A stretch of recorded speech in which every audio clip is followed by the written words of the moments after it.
So yo, what's up? J-Moto here. At welcome again to my channel. Yeah. So, nagtataka siguro kayo guys kung bakit iba na yung motor natin, no? Sa mga hindi updated sa channel ko, saka sa YouTube ko, nakabili na po tayo nitong R3.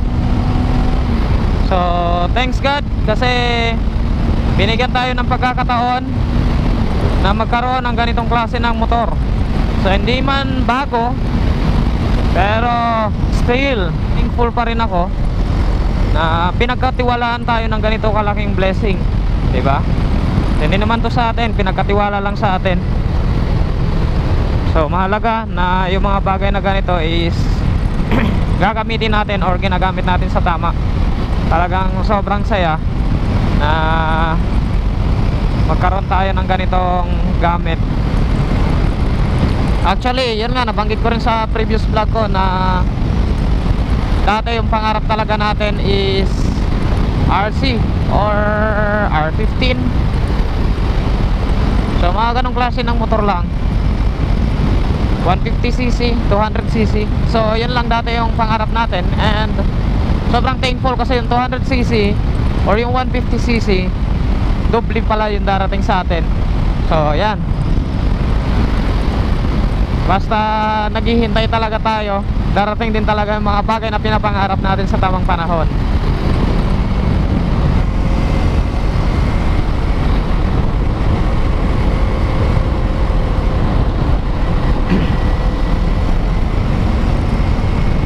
Sobrang nag-enjoy talaga ako sa power ng bike na to. Parang ito talaga yung dinidream na gusto ko talaga sa isang motor.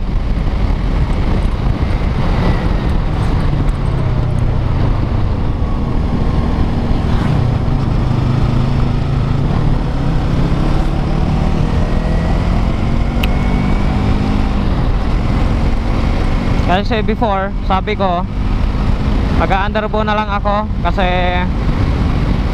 wala naman sigurong pag-asang makabili ako ng ganito kalaking motor. So ngayon, eto na, gamit-gamit na natin yung pangarap natin dati.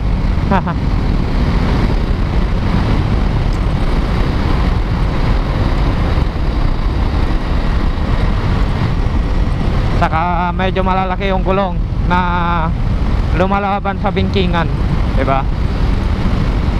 So hindi naman tayo palasuba sa kalsada.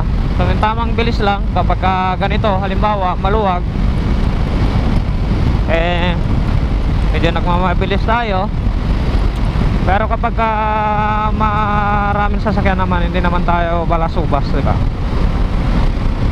So disiplina pa rin sa kalsada syempre, ano man yung dala nating motor. Ito na yung gamit-gamit natin papunta ng puerto. Kasi nga yung motor na yon ay nakatago na siya guys sa bahay. Gawa na nagka-problema yung fuel pump, kaya hindi ko na siya magamit. So habang hindi pa dumarating yung order ko na piyesa, pansamantala ito muna yung gamit-gamit ko kahit pang daily ko. So medyo matakaw-takaw talaga sa gas.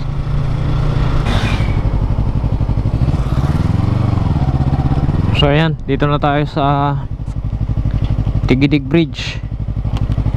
Yeah.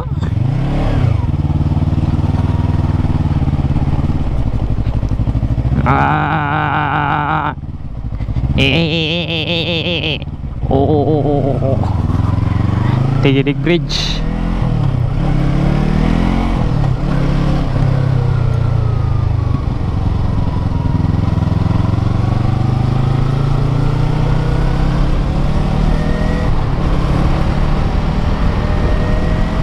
Yeah, let's go. Anong meron? Hinihila.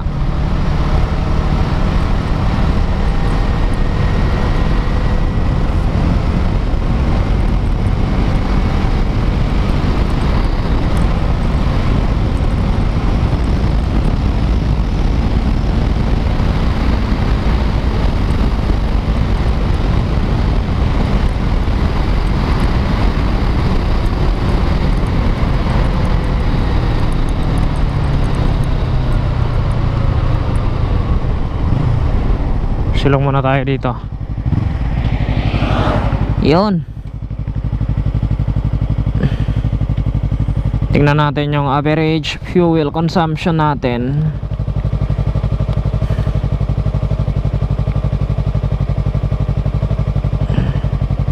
Ayun, average fuel consumption 3.7 liters per 100 kilometer. Ay nako, takaw.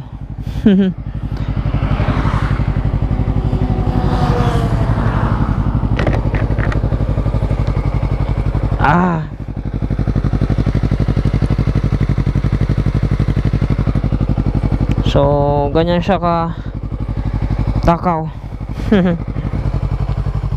Yan, isang magandang Yamaha R3. Ganda ng ganito pala ng Corsa, no? So bala ko sa kanya i-Corsa din pati yun sa likod. Para medyo maganda-ganda yung traction. Medyo pag nagda-downshift kasi ako, nararamdaman kong nag-i-skid. So yun guys, balikan ko na lang kayo mamaya kapag nandun na tayo sa unahan. Peace. May lubog.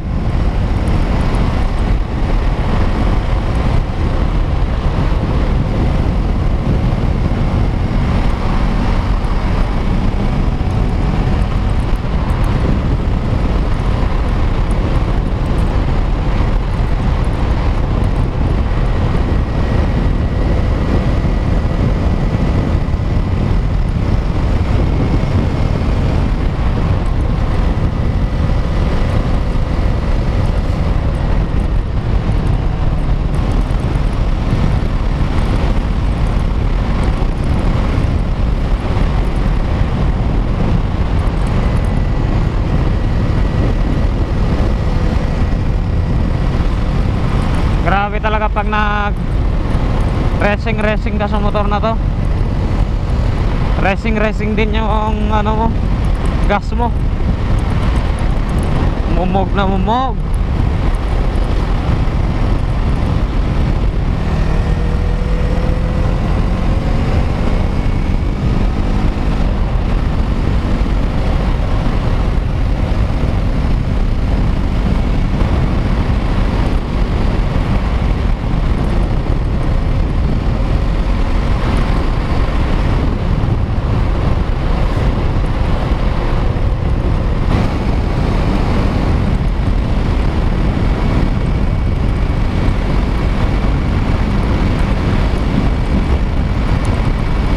Daming nagmumotor ngayon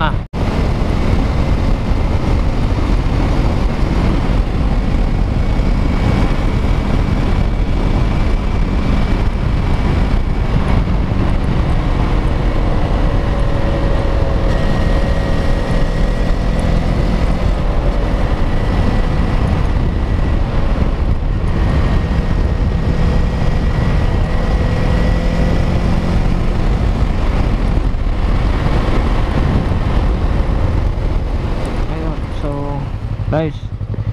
Dito na tayo sa Rojas at kakatapos lang natin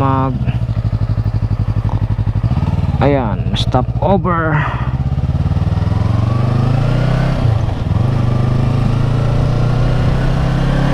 Yan, let's go. Tuloy ang ligaya.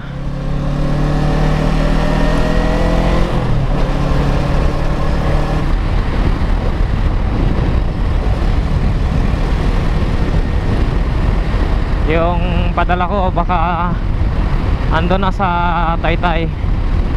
Saglit lang, nakalimutan ko nga pala i-chat. 1 o'clock. Sige, saglit chat muna natin, baka nakalimutan ng bus.